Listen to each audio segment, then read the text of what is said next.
우리가 십자가의 은혜를 통하여 구원받은 역사, 구원의 진리를 깨닫는 것은 한순간이지만 그 받은 구원의 역사를 주님 오실 그날까지 아름답게 간직하고 이루어가는 것은 참으로 힘들다 할 것입니다. 그러기에 경건에 이르기를 연단하라, 연습하라고 하는 말씀의 핵심이 거기 있음을 성경은 우리에게 밝혀주고 있습니다.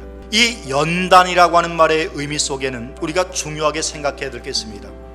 우리가 구원의 능력과 은혜는 우리가 결코 애쓰고 수고한다고 해서 얻어질 수 있는 게 아닙니다.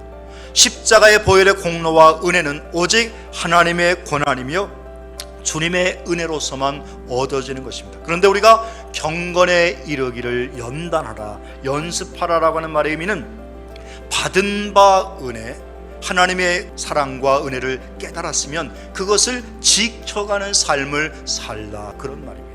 진정한 경건은 말씀과 기도를 통하여 거룩한 삶을 살아내야 할 것이고, 거기에서 얻은 힘과 능력을 통해서 세상 가운데서 하나님의 믿음의 백성으로서 승리하는 삶을 살아야 한다는 것입니다.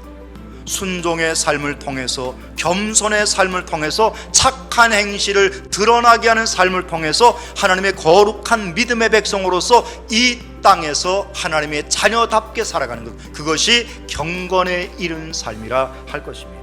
그러므로 우리는 날마다의 신앙의 삶 속에서 이 경건에 이르는 연단, 연습을 게을리하지 말아야 합니다.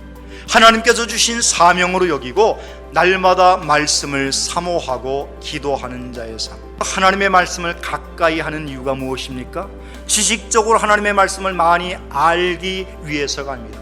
말씀을 통해서 내게 권면하시고 나를 깨우치시고 가르치시는 하나님의 음성을 듣기 위함이 아니겠습니까? 하나님의 음성을 온전히 들어야 이 땅에서 바른 삶을 살아갈 수 있고 주신 바 은혜의 삶을 살아가게 되는 줄 믿습니다.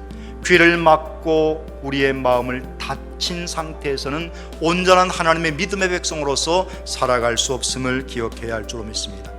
경건이란 말조차 꺼내기 부끄러운 삶이 되지 마십시다. 주님의 좋은 군사로서, 일꾼으로서 쓰임받기 위해서 하나님 앞에 올바른 태도와 자세를 갖고 살아가는 믿음의 성도, 믿음의 권속들 되시기를 주님의 이름으로 축원합니다.